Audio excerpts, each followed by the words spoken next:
What miracles of science and engineering it took to recover this gold. Yeah. You can leave a move, you just let it relax and settle. You let it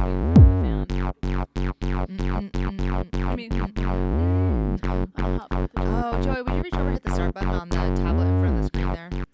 Welcome to All Gold Everything. My name is Heidi. I am one of your hosts. Sandy is across from me. I am another one of your hosts. All Gold Everything, a podcast for people who are here for it on the 4th of July. It's the 4th of July. We're here. We're here. We're here. I got my 4th of July gear on. I've got a blue shirt on, red bandana in case you're not watching. I have Sandy's got firework earrings in. pink lipstick. I'm wearing blue eyeshadow too. Listen, I obviously dropped the ball on what our podcast was for today. I tried to make bombs on the back of my head. Oh, nice. Yes, that's bombs on the back of your head. That was my inspiration. The inspiration? That was cool. Because I didn't have red, white, and blue, so I went with colorful balls. Yeah, I like it. Well, before the show, I was saying to Sandy, it is a damn shame that we don't have a hair cam because seriously, the amount of work, Sandy's hair is always dialed. I always come here with two hairstyles, straight and sometimes wavy. And Me that's too. it. That's I don't what I ever do. have anything up. It's never in a pony or whatever. But you have incredible sculpture to your hair. And sometimes it's a real shame that nobody gets to see it. Look at that. Well, 3 buns. They look so cute. It looked better this morning. Well, in it the looks mirror. amazing now. Anyway, but what I do have to give a shout out to Lindsay Bellis at Tiger Salon Hey, because Lindsay. I went in there a few days ago with, I've been pretty platinum, just on the verge of a bleach and tone. I haven't pulled the trigger on that yet.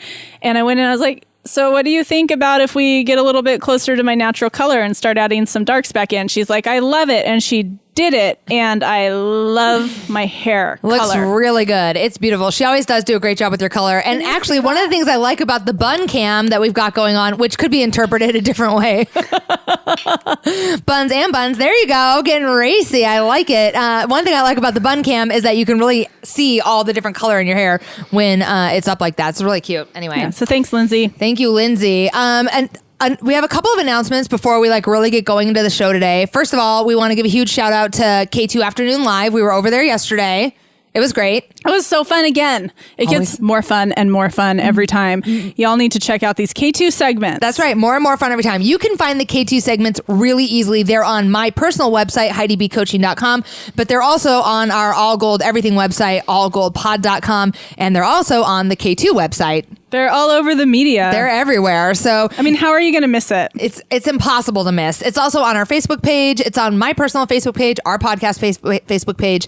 It's everywhere. Probably trending. It's probably trending. It might be the link in our bio on Instagram as well. I mean, we're learning all the things. I bet you it's trending on Twitter. It probably is. It might be trending on Twitch right now. That's the other thing. We may or may not be streaming on Twitch. Are we streaming on Twitch? Mark's got us streaming on Twitch. Okay. Hi! If you're on Twitch. Twitch, we're waving at you right now. This is totally a video game. Just keep watching. Just keep watching. Somebody's going to blow someone's head off soon. I promise. No! Lots of points. Lots of points, yeah, for keeping. You could even mute us and just keep watching if you wanted to. All the points. All the points for that. So we're live streaming on Twitch, which is very exciting. Another announcement that I have is that my brother Fred does the music for the show. He does the intro, right? Do, do, do, do. So if you are a lover of electronica or electronic music, he put an album together. It dropped this week. It is called Kicks, Clacks, and Coffee Cups. And Mark is getting the image for it up right here. If you're watching us on YouTube, it is a really cute little pick or whatever. The album is this his album art that's coming up? It is. The album is electronic music. It is 12 to 15 tracks. My brother made all of this music in his basement on all kinds of equipment. He's like a super gearhead, so he loves finding analog equipment for available on whatever. So he's really into all the stuff. And as you guys, I don't know if our listeners know or not, but he has an infant. I have a new baby niece who's going to be almost a year old. She's 10 months old right now. So he would get up in the morning, head to the basement, and then start to make some music. And then Nella would get up, and so she would come downstairs with him and make music with him. Anyway, he remastered all the tracks. The album Kicks, Claps, and Coffee Cups is available on Deezer, Tidal, and Spotify at the moment. Will be available on Apple iTunes shortly. So nice. Please. Fred. Yes. Good job, Fred. In between his full-time actual employment, he works a 40-hour-a-week job as probably 40 plus as an engineer, plus raising 2 kids under the age of 4, plus fact checking our show. Oh, it's a lot of work. A lot of work. On top of that, he made an album. So I'm really proud of him. So everybody go give him your money and download the album and then bop out to it because it is it's a summer bop. It's a nice reminder too of like that time in the early morning and how really like regenerative and restorative it could be. How it's so it's only like little kind of snapshots in my life where I actually am able to like utilize that time. Yeah. I love this image that I have of him sitting down at some kind of electronica machine and then like having his coffee cup and like with his baby either, bouncing around in his lap or whatever. I wonder if the baby's really annoying though. I wonder if it's like, I really want this to be my me time, but this kid's up because that's what they do. They wake up. They do. They wake up. It was funny because I was talking to him about that last week when I was there and he was like, it's funny because I would get up early, specifically super early, 4:30, 4, whatever, to like tiptoe down to the basement, and I would get down there and the second I was down there I could hear her wake up upstairs. Like she knows, like, they know. Damn it. I know that feeling that because Kyla, she used to just leave like when we co-bedded, she'd leave just like one little finger on me so she could feel me move and she'd be fast asleep until she noticed my movement and then it was like awake. Mom's up, I'm up. Yeah. No missing out. No alone time. The FOMO is strong with the infants. Yes. It's true. New parents get 0 alone time and very little sleep. Yeah. So this album is born out of 0 alone time and very little sleep. And I think it's going to be great for the ravers and also for just the adults that like having really some sleep ambient that noise. Much either, right? That's right. Exactly. Yeah. There's a natural market for this. Yes. So I'm super proud of him. It's just a really exciting thing. So anyway, go buy the album. Speaking of new albums, Fred is not quite at the level of Madam X, but Madonna has a new album. Yet. Sorry, Fred. Yet. You could fact check that. You might be. Right. By tomorrow, everyone's going to have downloaded your album. So Madonna has a new album out called Madam X. Sandy and I took an opportunity to listen to it yesterday while we were getting ready for our appearance on K2 to kind of like get jazzed up. We considered doing a ruthless review of it. That was our plan. That's why we were listening. And when Heidi suggested we do this, I was like, oh, well, okay. I mean, I used to love Madonna, but I stopped listening to Madonna's most recent, like her last 4 or 5 records. I didn't even listen to. I think the last one I listened to was the Ray of Light album. Yeah, I think that was the last one I tried, but I didn't like. Mm-hmm. I mean, I think like a Prayer might have been my last. Yeah.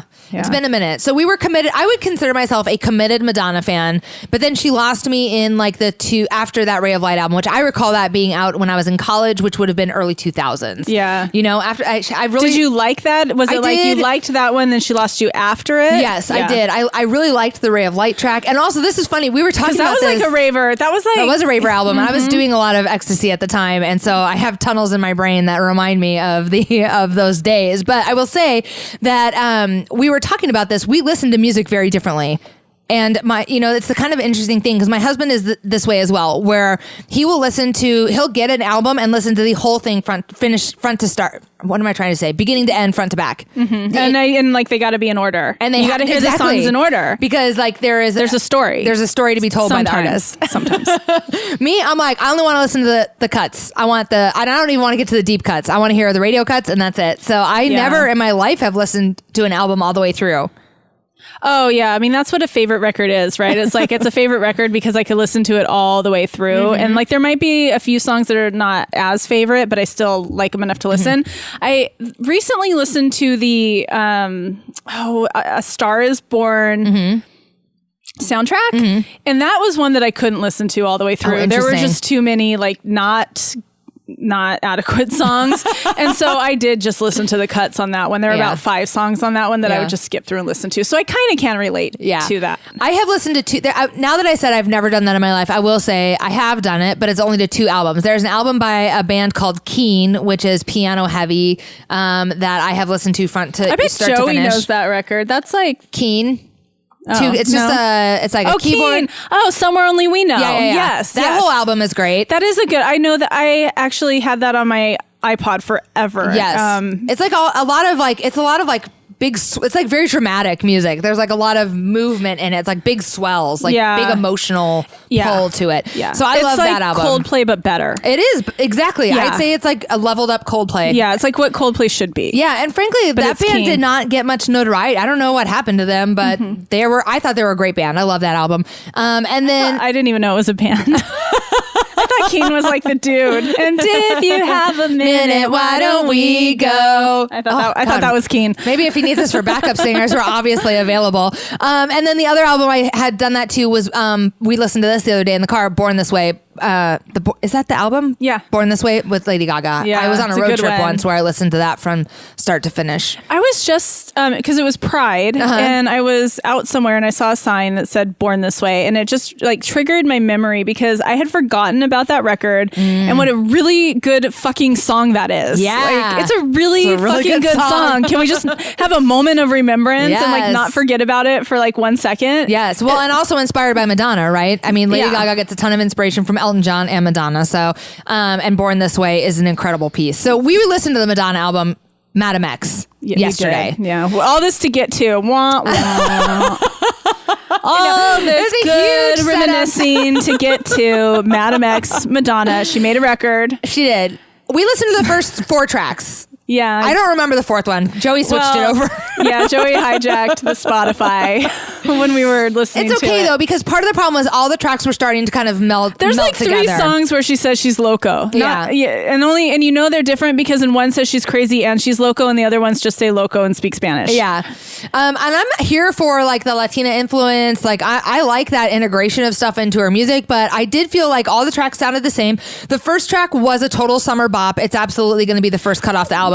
Yeah. I had already heard it in a Peloton class that I did. Did you know that Madonna Pelotons? Maybe that's why she's getting an ass.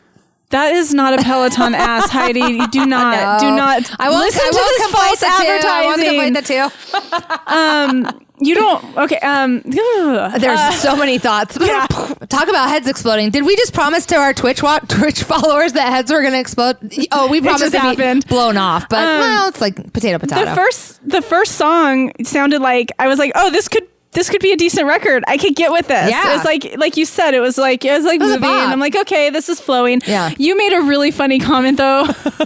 That was really fucking true. I was just wondering, I don't know if this is the one you're thinking of, but I was just wondering, like, why would Madonna get in a time machine and go back to this, whatever, and become like Selena Gomez? Yes. That's my problem. I'm like, she sounded exactly like Miley Cyrus, Selena Gomez, maybe Demi Lovato. I want to hear the maturity to Madonna's voice of a woman who has like been on this journey for fucking decades. Let's be honest. Yeah. She's been a pop star for 40 years. Yeah. A pop star. So even before, because like the 80s was when her, Borderline came out, and it's like the 2020s almost now. So we're looking at 40 years of pop stardom. I want to hear that maturity reflected in her voice and her music. And I do believe that I love a summer bop.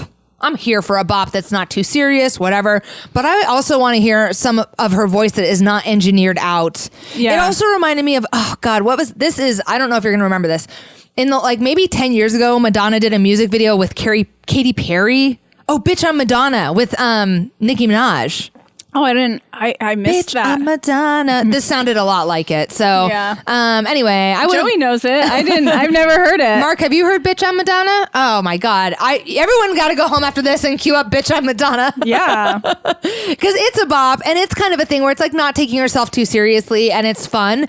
And I'm here for that. But I also just feel like if this is going to, and Bitch, I'm Madonna was a single, it wasn't like on a whole album. And I just feel like if you're going to do this thing with this album, I want to hear some of your experience and like your fucking truth. I think a lot of, and this is the image she's presenting, and this could not be true, but it's unfortunate that this is the image that she's presenting, is that she's just working really hard to be young and relevant. And it's not, Madonna, it's not who you are. You've raised children. You've had this incredible career. Right. Also, you're always going to be relevant. So don't reach for, you don't need to reach for relevance. You've checked that box 20 years ago. You're everyone's foundation, baby. Right. Like everyone, every powerful woman in everywhere is like, oh, I listen.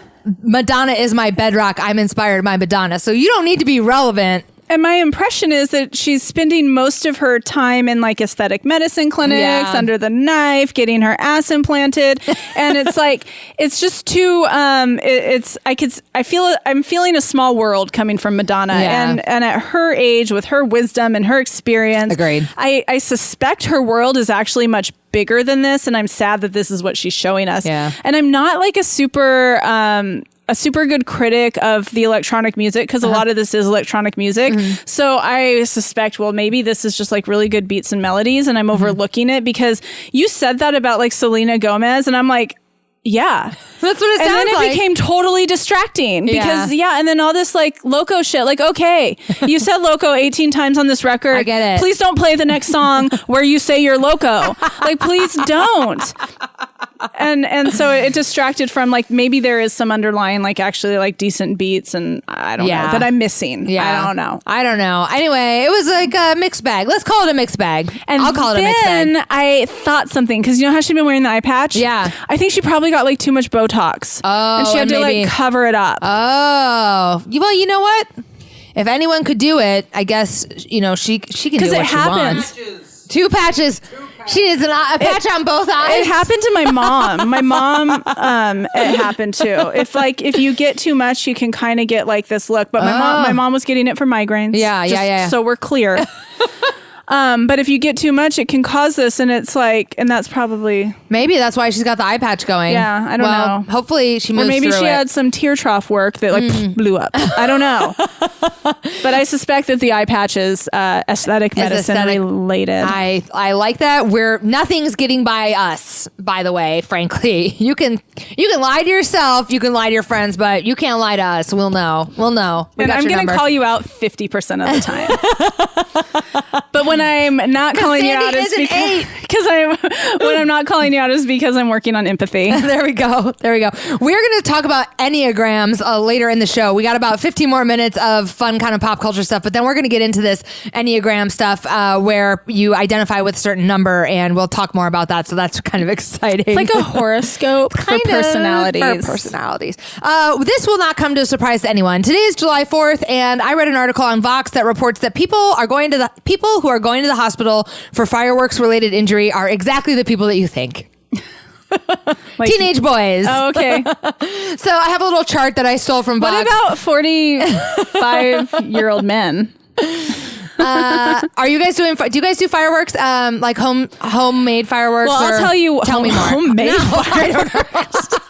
Yes, we're packing the gunpowder and rolling it right now. No, but so this is a sad story of a young white man. Yeah. I grew up doing fireworks on my sidewalk. Yeah, we did too in Iowa. What we did. And it was fun, and it was always safe. I mean, there were sometimes where the young boys or the teenage boys would be like, oh, don't get too close, you'll blow your hand off. And I work in a hospital, and that does happen. I had a friend of a friend, my friend Cassie Sampson and I were very close, and she was on the swim team, and she was friends with all the swimmers, and they would come over to her house and do fireworks, and her friend Mike, who I had met several times, blew his hand off, lost 3 fingers. I thought you were going to say penis. Yeah. That'd be a better story, but I guess that's more realistic. So what I have to interject is I do work in a hospital, a level 1 trauma center, and we do get that from time to time, but far more are infants falling out of windows. Yes, because the screens aren't going to hold your kid. So I'm going to shift this into a PSA real quick. Okay, yes, it happens, but far, far more are kids falling out of windows. Do not trust your window screen. I mean, and also, bike accidents with no helmets. BMX bikes, that's the realest shit right there. Do you know how many BMX accidents end up in the fucking ICU? Just FYI, not people blowing their fingers off. Yeah, just or not even or ATVs or whatever, BMX bikes. That's funny because ATVs too. They're up there too. I went to my husband Jeff was at Zoom Care recently for something unrelated, and he was talking to the doctors because he was there on Memorial Day, and he was like, "Oh my God, do you guys ever get a day off or whatever?" And that doctor was like, "Are you kidding me? Now that the scooters are back, we are busier than we've ever been. We can work all the." And he was delighted about it, this doctor, because he must be working overtime and making a shitload of money, because the city of Portland has these scooters. All these big cities have them now with these little They're scooters. So fun. They're so cute, but I don't want to talk bad about them. I want them to stick around forever. I know. I think they're amazing. They go fast though. Have you ridden one? Yes. Oh my God. Yes. It's well, Joey and I, when we went to LA, we rode them all over UCLA campus. When I was in San Diego, I rode them all over San Diego. Ridden one yet. When we were in Providence, we used a lot of the jump bikes, but also the scooters to get around. We didn't even rent a car. Nice. If you're in a big city, you don't even need to rent a car. Let me ask you, did you do helmets? No. And Joey does sweet jumps. He did break the glass on his iPhone doing a sweet jump. But you didn't break your arm. Better the glass on your iPhone than your arm, or your wrist. Well, as a wife, I just have to let go. Yeah, you do. Just gotta let go. You were starting this digression about a story of a white man. Oh, story of a white man. A story of a white man on the 4th of July.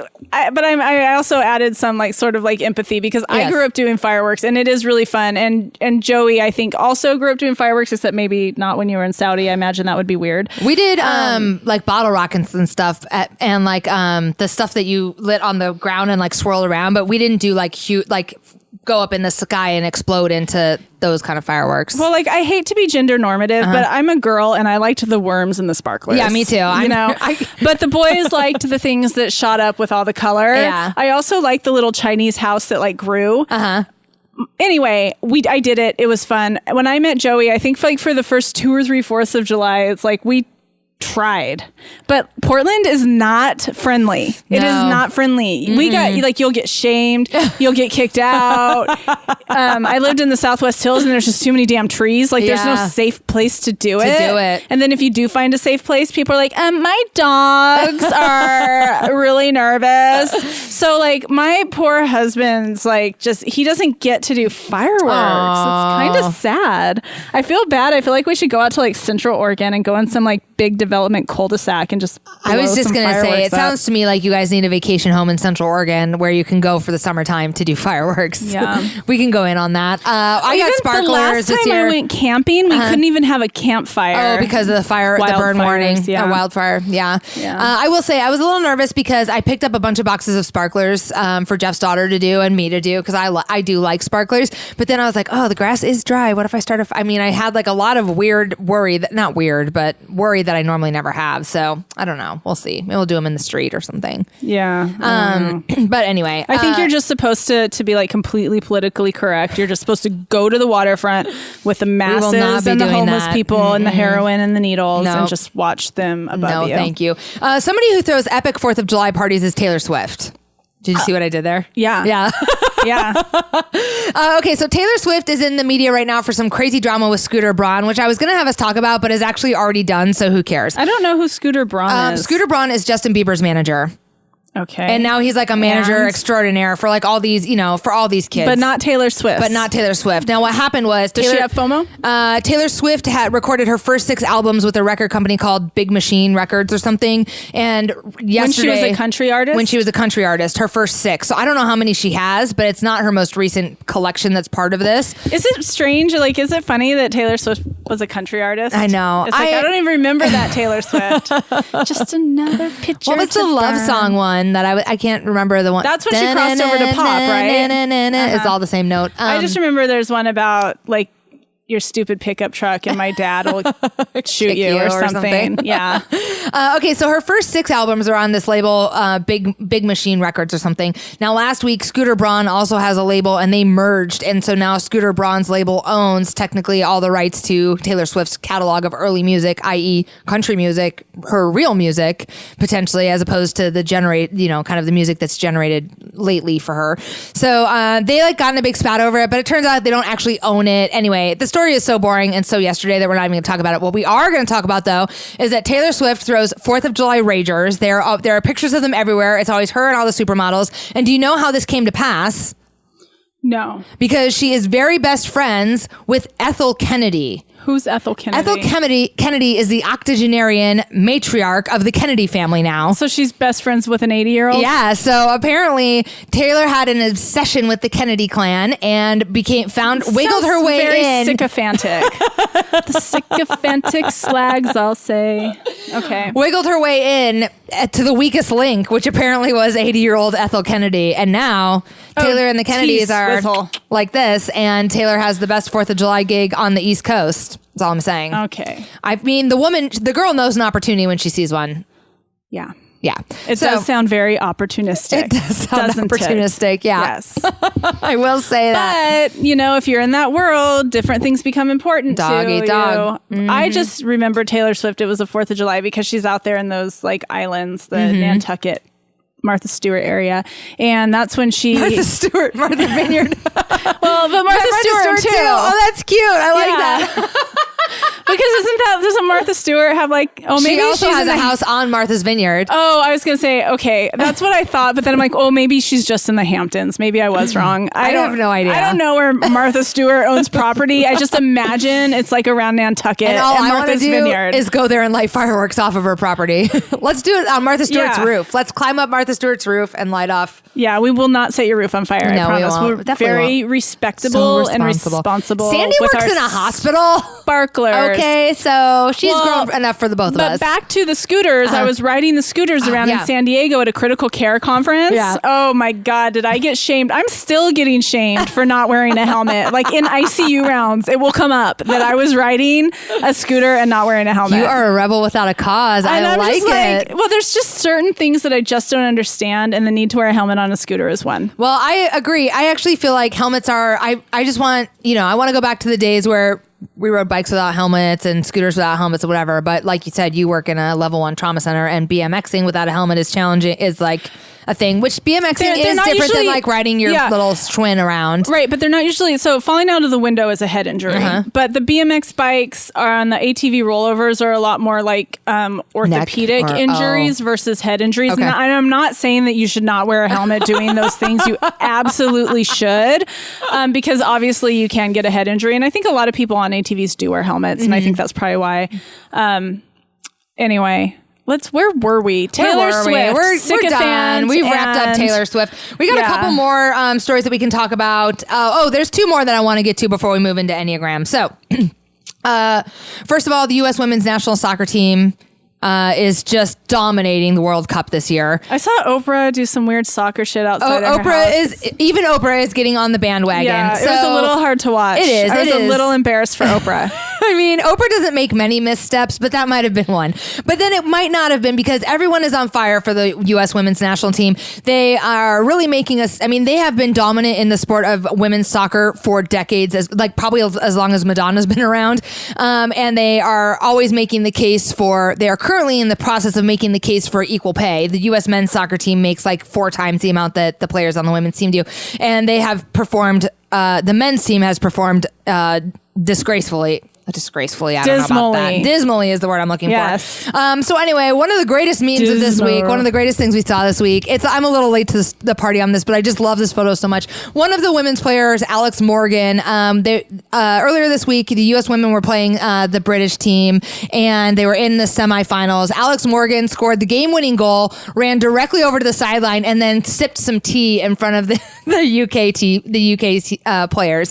And I am just so here for Swagger. this. It was savage. It was as savage as could be. And it was like so swaggy. And it was just like really made my day. So between her and Megan Rapinoe, it actually looks like she's smoking a doobie, though. It kind of does. I know. Yeah. I wish that I could have given you the GIF or the GIF or whatever we call those things, because in motion it's clear that she's like drinking the tea. But yes, the still picture does look a little bit like she's smoking a J.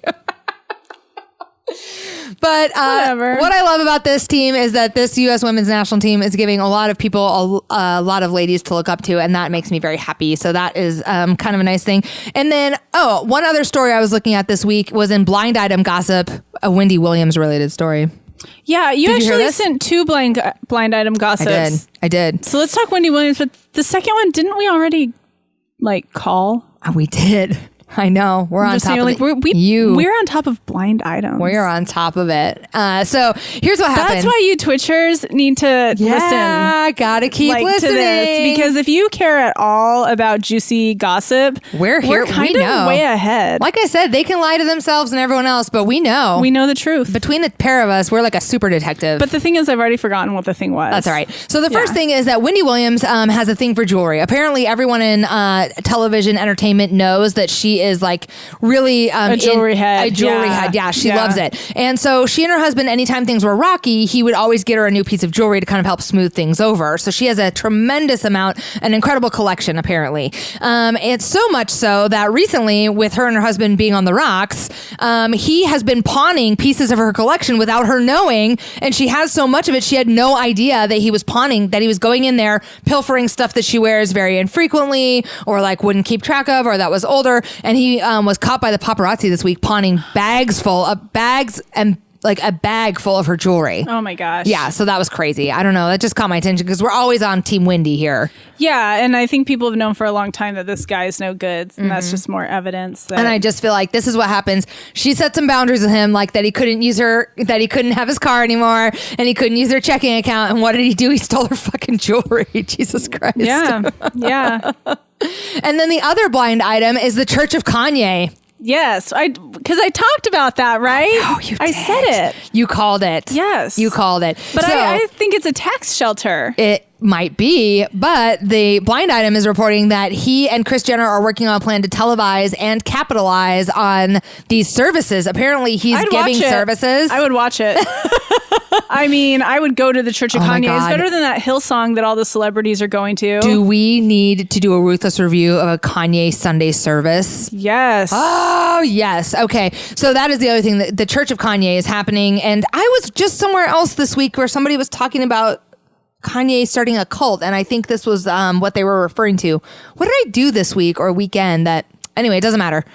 The point is, Kanye and Kris Jenner are moving into the area of the big books. This could become a cult. Yeah, and everyone knows that His those... personality is very cult leader. It could happen. And everyone knows that those mega churches make the most. I mean, I just actually feel like that for Kris Jenner, this is a level up because mega churches make a shitload of money and they're always all 503c nonprofits. So you get to keep it all. Yeah. Yeah. And the upside of this is it gives competition to that Hillsong church that is... Oh, it says right there, competitor church, Hillsong Church. I don't know what Hillsong Church is, but it's like Bieber's church. It's a church that all the celebrities go to, and it's really strange how it's like heavily male and kind of heavily white male, and it's kind of like it's a lot like AA in LA. Curious. Yeah, curious. it's just very.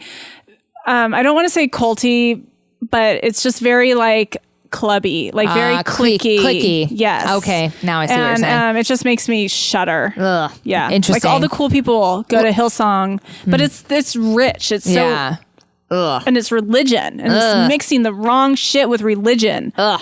Anyway, I am curious to check out Look, Kanye's Weebay church. got all worked up when I said that. He did. He's His little got ears. strong feelings about I like that it. shit. All right, well, let's move into the discussion of the Enneagram. You are going to kick us off here, lead us into it. Tell us how you came by it and what the story is. Well, I actually... So this is a story. I'll tell you a story of my experience with the Enneagram, because it was months ago that I heard Chelsea Handler on some podcast, and she briefly mentioned taking an Enneagram as part of her, like, really, like, as part of what she wrote her book about that she was about to release and promote.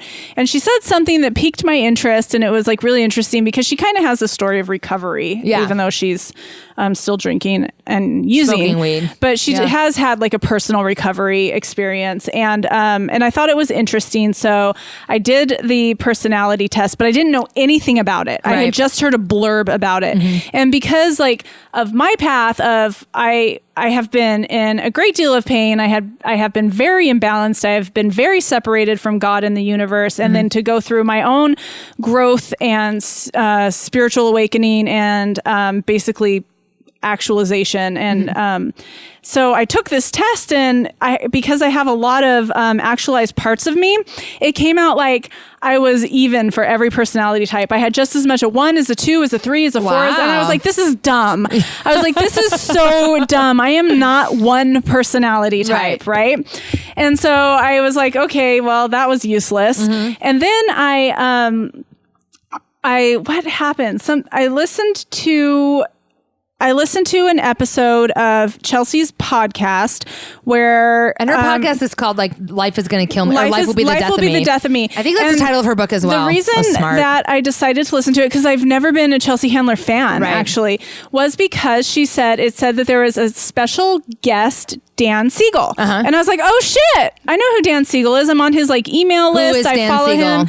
Dan Siegel is he's a neuropsychologist or neuropsychiatrist, and he does a lot of work, and he's in LA, and he's kind of on like the media circuit, and that's how I've seen him before. And I listened to several podcasts he was on with, I think, Rich Roll and Dr. Drew, because he talks about neuropsychiatry or neuropsychology. I think it's psychiatry. In personality development and addiction and recovery. And he has these like incredible theories that I really that really resonate with me about the development of our personalities and our tendencies that have that predispose nurture, like to go back to nature. And one of them is just basically like we're these happy little bubbles of humanity when we're in the womb and our first trauma is coming out. Yeah. I will say just a quick insert there.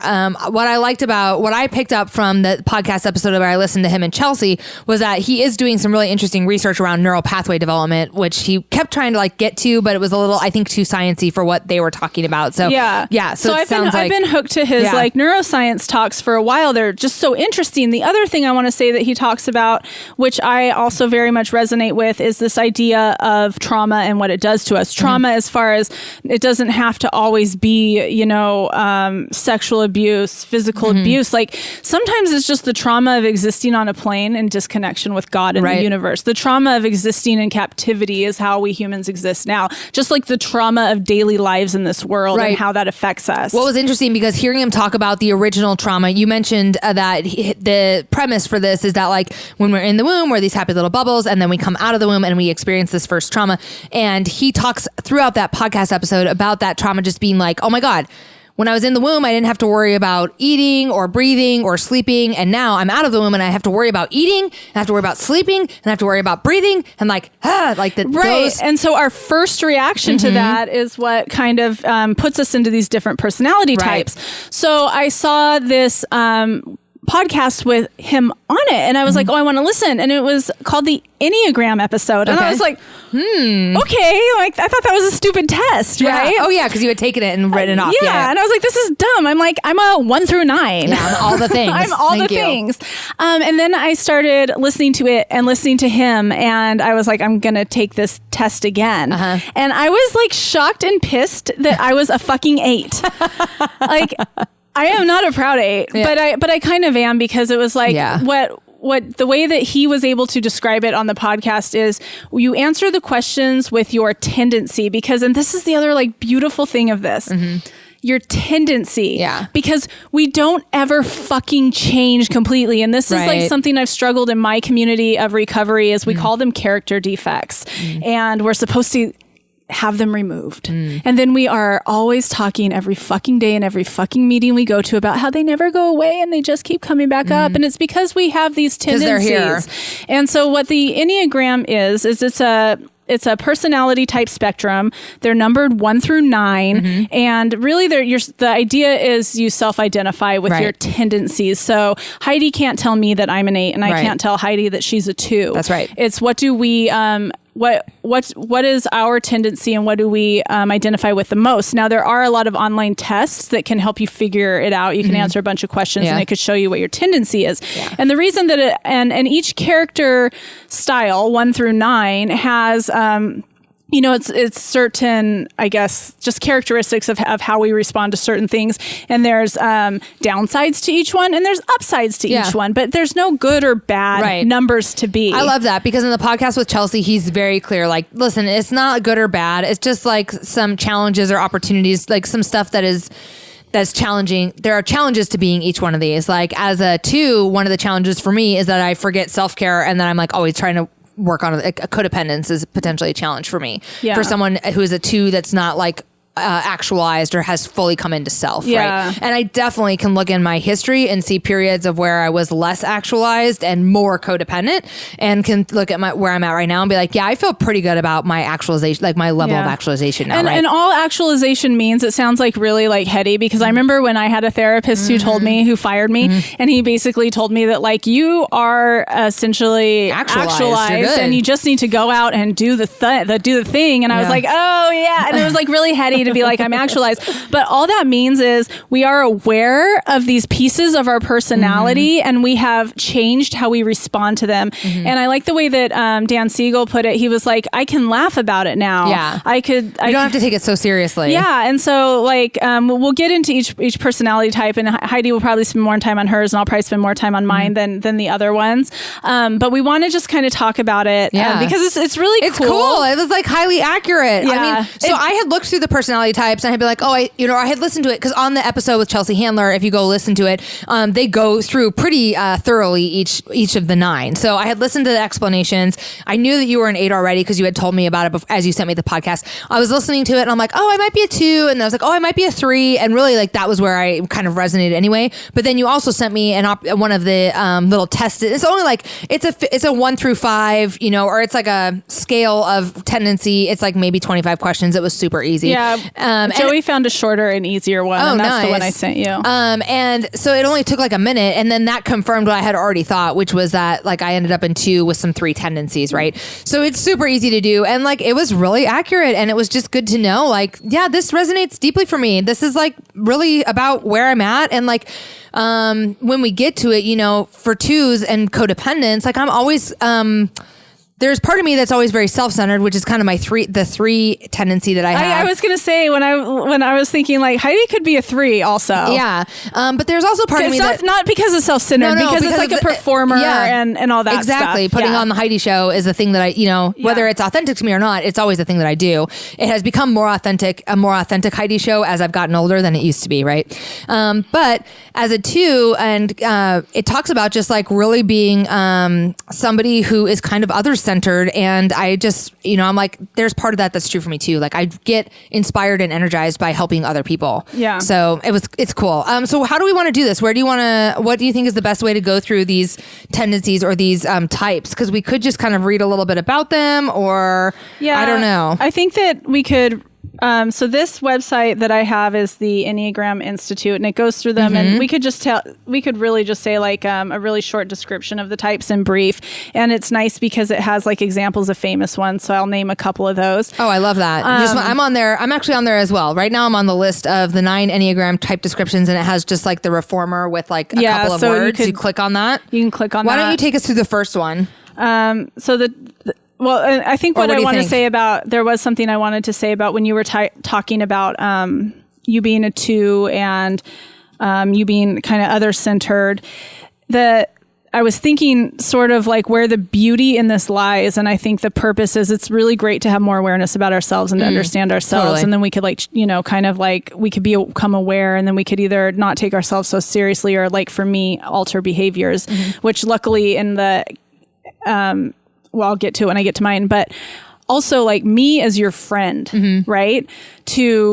Because there are times when I'm like, why is she doing so much for so many others? Like, and it could be like annoying and frustrating, but having this background of understanding, like, this is your personality type. This is your go-to. This is your default state. Yeah. It allows me to view you with a lot more compassion, which one of my things is I lack empathy. And so to be able to do that in relationships is also incredibly powerful. Well, right. And it's like we were talking yesterday, we talked with Trey Renee before we went on the show about this, and you were talking about the experience you had with your colleague where, as an 8, you're like very direct, you're very straightforward, and you often say to people like, don't take it personally. I'm just telling you what it is, and sometimes that can be hard not to take it, like it can be hard to really believe it. Right. Yeah. So when you had which makes no sense to me.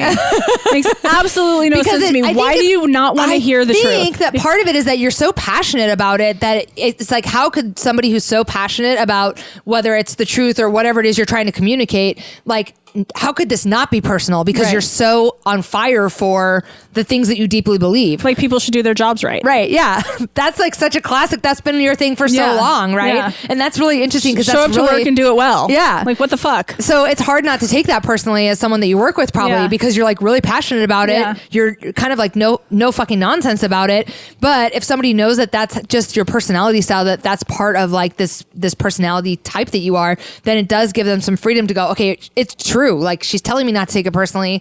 I know that I shouldn't. I also know that this is just part of the innate Sandy. Yeah. And like, okay, that gives me some freedom to step away from owning any of that. I came out of the womb mad at my mom's vagina. That's what they said about 8s. They say 8s come out. That's what Dan said. That's what Chelsea said. Chelsea's an 8 as well. Yeah. That was kind of cool too. Chelsea's an 8 and her co-host is a 2 and you're an 8 and I'm a 2. Yeah. So maybe 8s and 2s are good together. Yeah. So, okay. Type 1 in brief. Type 1.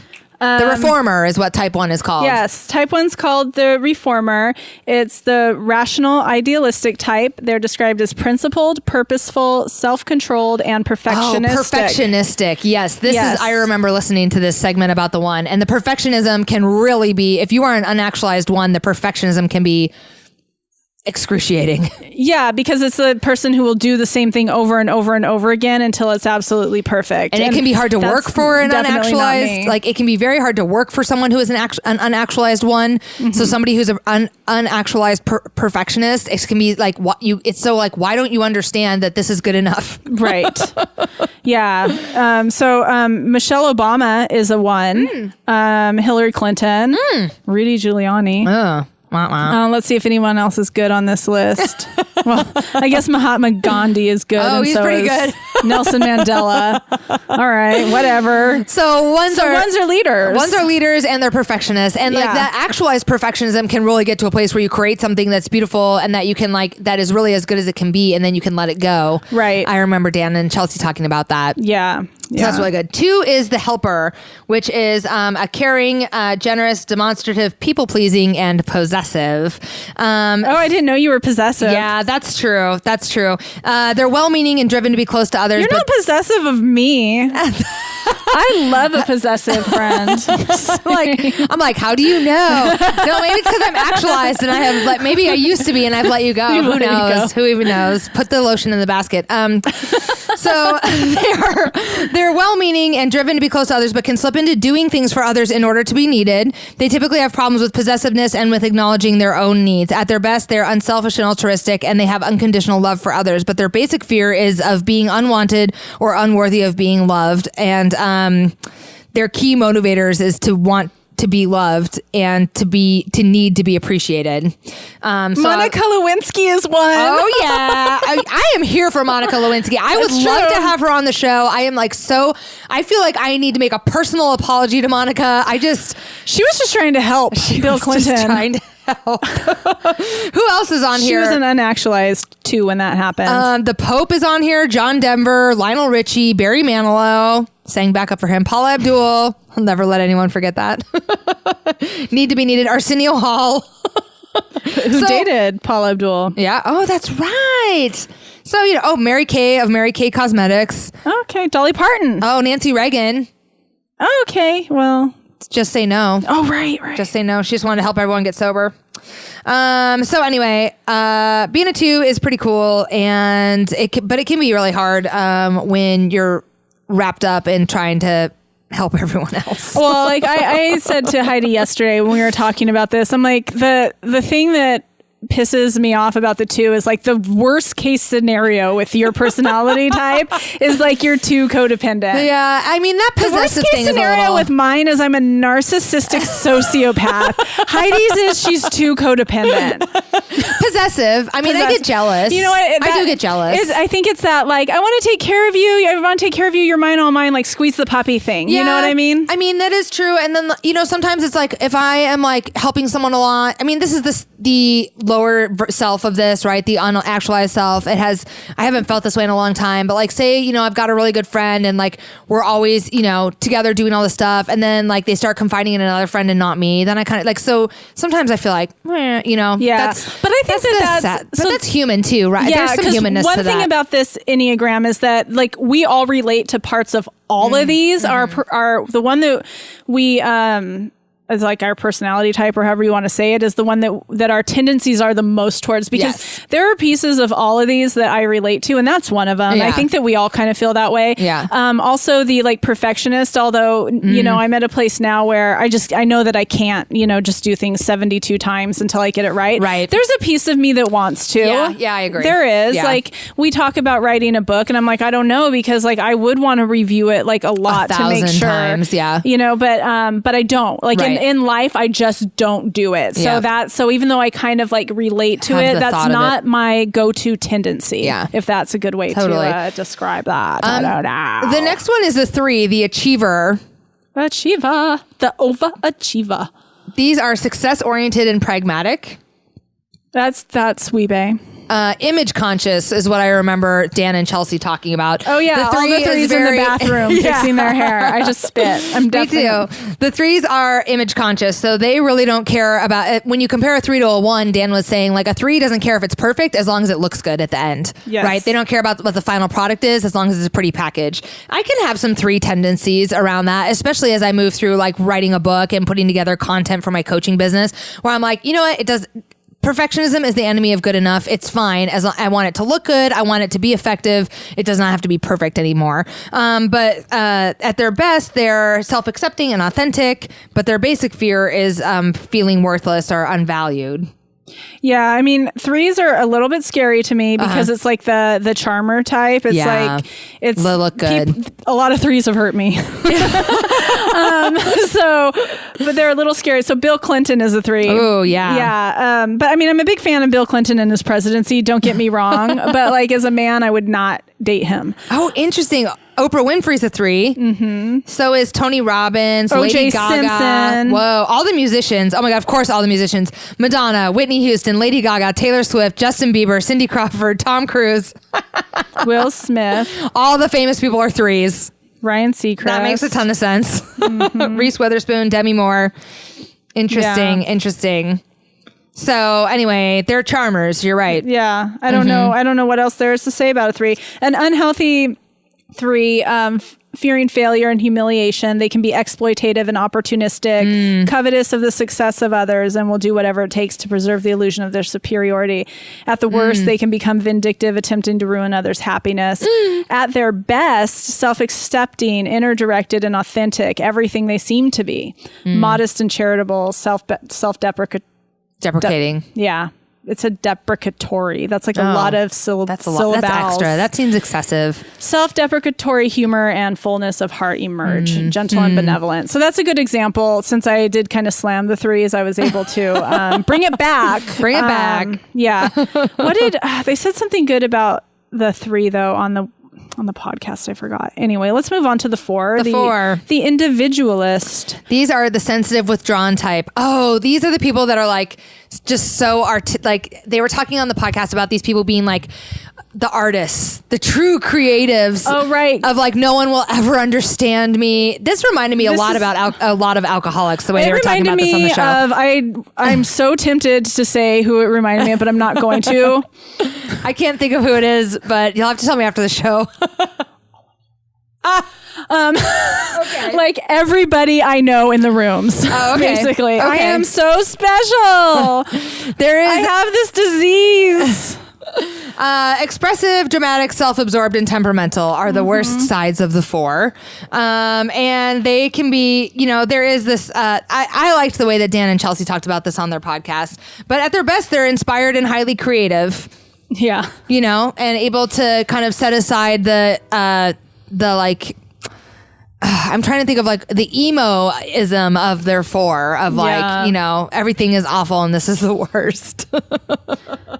Yes. Who are some famous 4s? Let's see. Some famous 4s. This is going to be fun. Bob Dylan is a famous 4. Stevie Nicks. Rumi. How do they know that? I mean, don't know. Rumi was writing like a long fucking time ago. Rumi was not around to take the radial personality test by clicking on one side of the spectrum or the other. Tattoo artist Kat Von D, Cher, Stevie Nicks, Amy Winehouse. So there's like a brooding Anais Nin, Frida Kahlo. There's like some brooding artistry. Hank Williams. The only Hank Williams thing I can think of. Nicolas Cage and Johnny Depp.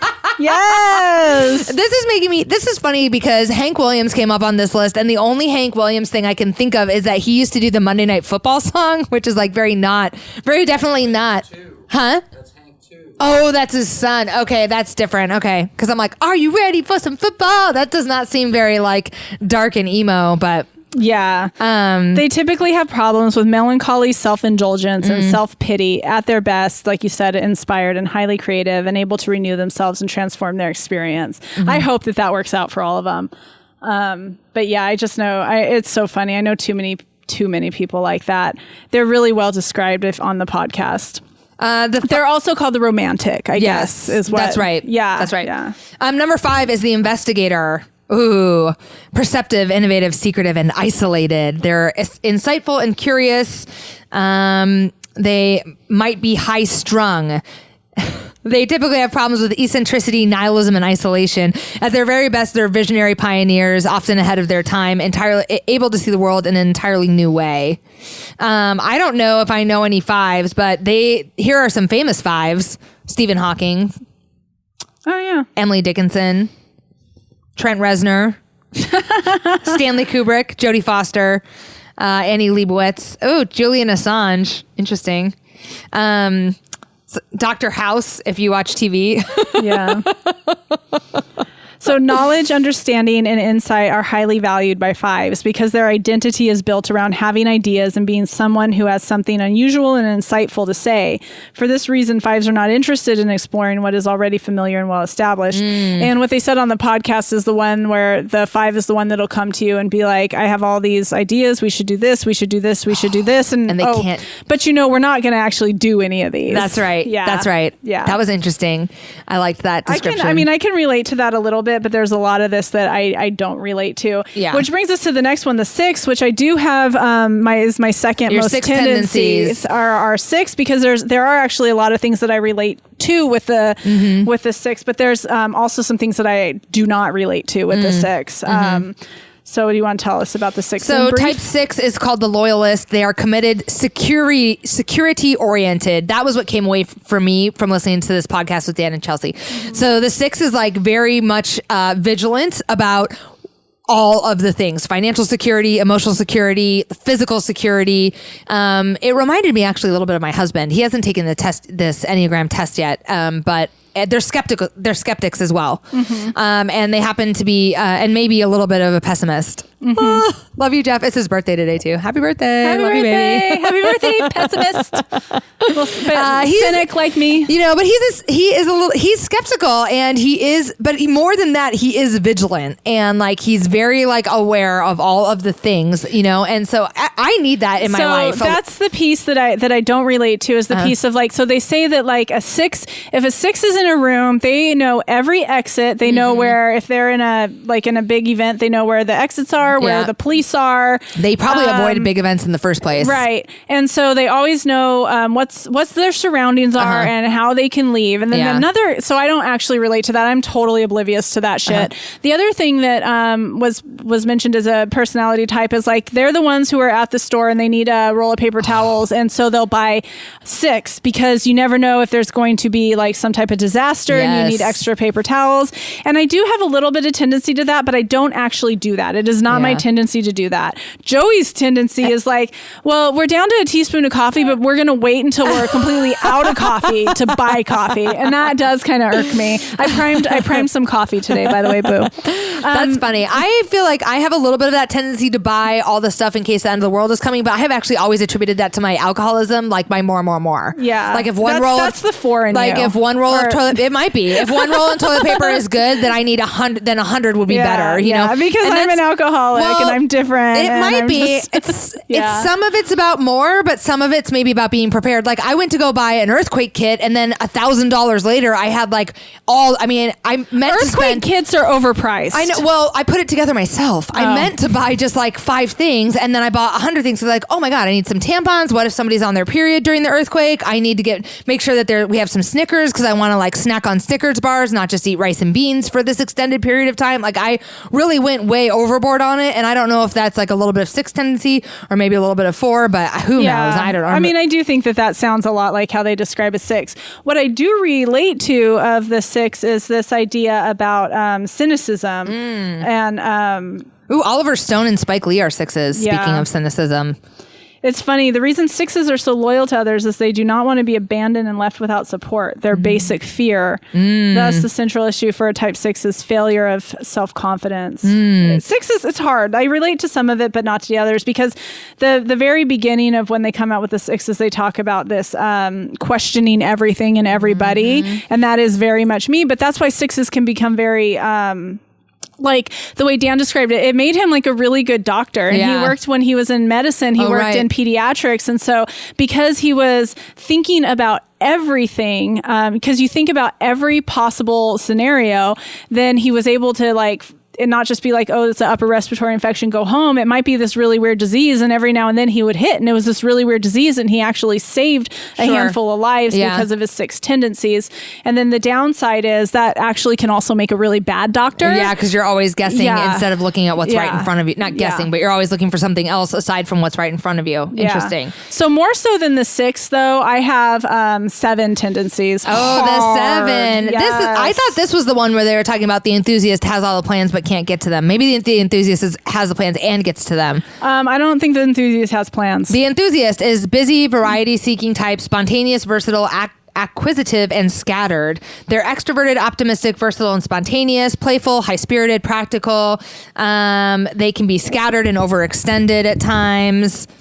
But their basic fears of being deprived and in pain, and their key motivation is to maintain their freedom and happiness, to avoid missing out on worthwhile experiences. The adventurer in you resonates with that. For me, I think of the adventurer in you on this one. And you know, I can be scattered, and I am definitely not as much now that I'm like all domestic and shit, but definitely spontaneous and like all of that, just like scattered existence and jumping to the next fun thing. I mean, it would be great. It sounds really fun to be a 7. Yeah, unfortunately, I'm not a 7 because there's a dark side to me. Well, I wonder what the downside of being a 7 is. Being scattered, that's not too bad. Here, I'll tell you. Silvio Berlusconi is a 7. Mick Jagger, Russell Brand, Sacha Baron Cohen, Bette Midler, Elton John, Robert Downey Jr., Cameron Diaz, Paris Hilton. Interesting. At their worst, the energy and health is completely spent, become claustrophobic and panic-stricken. Oh, interesting. Often give up on themselves in life, deep depression and despair, self-destructive. That's at the worst. Desperate to quell their anxieties, can be impulsive and infantile. And I think they mentioned that addictions and excess can take their toll. At their best, they assimilate experiences in depth, making them deeply grateful and appreciative for what they have. They become awed by the simple wonders of life, joyous and ecstatic. I do not know what that word is. Anyway, the boundless goodness of life. So, I like that. Yeah, but that's unfortunately not me.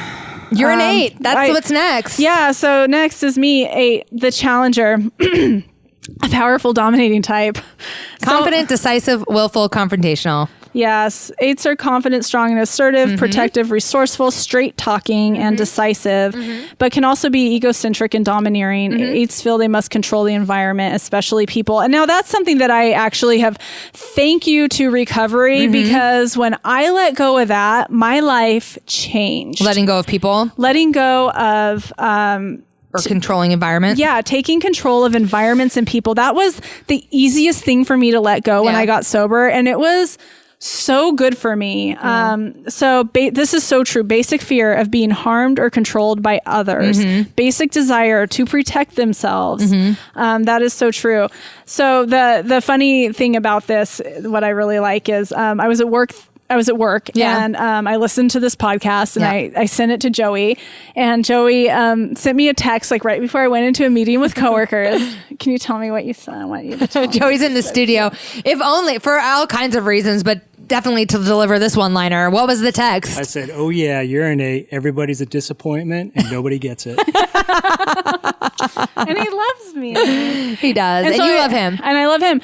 But he's right. It's like, because he's the one I vent to. Yeah. And he's like, oh yeah, that's the truth. And so I shared it after the meeting with a couple coworkers, and we actually like had like a really nice little bonding moment. Right. And they got to understand that part of why nobody gets it and everyone's a disappointment is just because that's like the worldview. Yes. That is totally. But the other thing about 8s, is they lack empathy. And this is something that I've never really understood about myself, and I've had to do actual work on it. Like I did 12 steps around compassion because I'm like, why do I not feel empathy. Sorry, why do I not have empathy? Why do I not have compassion? Like it's this feeling like I have no feelings. And as I got sober and I started to grow, it became very noticeable. Yeah. Like I can get so mad at somebody for not getting it. Yeah. And I'm not getting them. Yeah. Like it's just a wall. And so luckily before today, it happened several years ago. Yeah. I did some work on this, and it is a daily struggle for me. And it was before I listened to this podcast, but I had one of my the worst interactions with a nurse I've worked with for 12 years now. This really crazy, hard interaction. I didn't know what the fuck her problem was, why she was attacking me. We had it out like in the hallway of the ICU, and it was so weird. And I was just like, I don't get it. And I was definitely angry with her, and I have to go back and I have to work with her. And it all kind of like settled out, and everything was okay.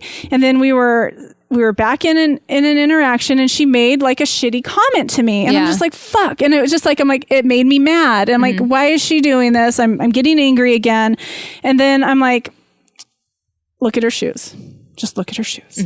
And I looked at her shoes, and I settled down, and I was like, well, why the fuck did I do that? Why did I look at her shoes? And it took me back to several days earlier, I was working with another person who was with me for 6 weeks. And by the end of the 6 weeks, I'm like, I'm so ready to be done with you. I'm just gone. I'm so happy. But she had her final presentation to do, and she came in a little bit dressed up.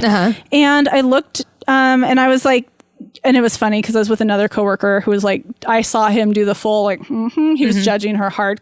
She looked a little pilgrimy. But I looked down at her shoes, and I was like, her shoes were a little bit too big for her. And she did, it was kind of a strange outfit, but it hit me that she's doing her final presentation. She's trying to dress up. Like she's trying to look nice. And she may have borrowed somebody's shoes.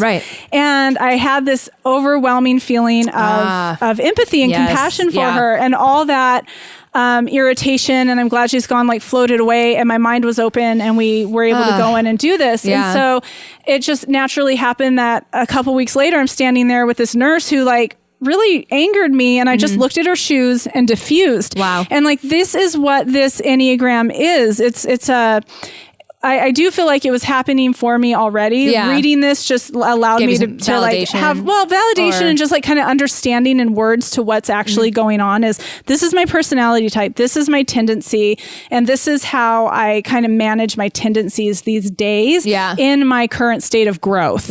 Because I do think an actualized person, if that's what we were going to call it, just means we know our tendencies, we recognize them, and we work on them, and we want to do better.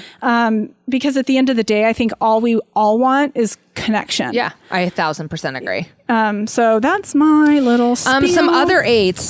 Chelsea Handler's an 8. We know that from listening to her show. So is Serena Williams, Jack Black, Betty Davis, Paul Newman, Russell Crowe, Sean Penn, Matt Damon, Alec Baldwin, Rosie O'Donnell. There are a number of all kinds of 8s. That is fascinating. Aretha Franklin. On to the last type, the 9, the peacemaker. My boo's a 9. Joey is a 9. He's a hard 9. Easygoing, self-effacing type, receptive, reassuring, agreeable, and complacent. No, it's true. Basic fear for 9 is loss and separation. True. Almost all of these have a basic fear of loss or rejection of some kind, which really speaks to kind of that original trauma or that we all have. But these are creative, optimistic, supportive. They can also be too willing to go along with others in order to keep the peace. They would want everything to go smoothly and be without conflict, but they can also tend to be simplifying of problems and minimizing anything upsetting. I see a little bit of 9 in me as well. I feel like I would have a little bit of 9 tendency. And they mostly just want to create harmony in their environment to avoid conflicts. There are some famous 9s down here. Let's see. Kevin Costner's a famous 9. Jeff Bridges, the dude. That makes perfect sense. That makes sense. Morgan Freeman, John Goodman, Woody Harrelson, Gina Davis, Lisa Kudrow, Zooey Deschanel, Homer, and Marge Simpson are supposedly 9s. How are cartoon characters taking this test? That's what I want to know. I don't know, but they're on the list down there. Yeah. What else have you got about a 9? I'm so bummed we missed this part. On this Enneagram Institute website, they say like what the addictions are supposed to be. And for a 9, it's overeating or undereating due to lack of self-awareness. Oh, funny. I like that. That's funny. Anyway, I guess at the best, a 9 becomes self-possessed, feeling autonomous and fulfilled, having great equanimity and contentment because they are present to themselves. At their worst, a 9 can be highly repressed, undeveloped, and ineffectual, feeling incapable of facing problems, obstinate, dissociating self from all conflicts, neglectful, and dangerous to others. Wow. Yeah. I like it. This has been an incredible journey through all 9 personality types on the Enneagram. I'm so glad that we got to talk about this, and for a minute too. We got to spend some good time on it. Yes. Is there anything else? We should maybe we'll put a link on our website to the Chelsea and Dan podcast. Oh, we should. Just so people can listen to it, because they talk a little bit more about it. And I'll also go ahead and put the link to this Enneagram Institute on the website. I can do that today. So that'll be on allgoldpod.com. That's awesome. And that way, if anyone's inspired by this episode and they want to hear a little bit more, they can go do that. Are we still live streaming on Twitch? All right, we're going to maybe sign off to our Twitch viewers. Bye. And we're signing off from Portland. We're sending lots of love, light, and gold out to you. And don't forget, stay vigilant. Yeah. What miracles of science and engineering it took to recover this gold. That was good. I'm glad we did.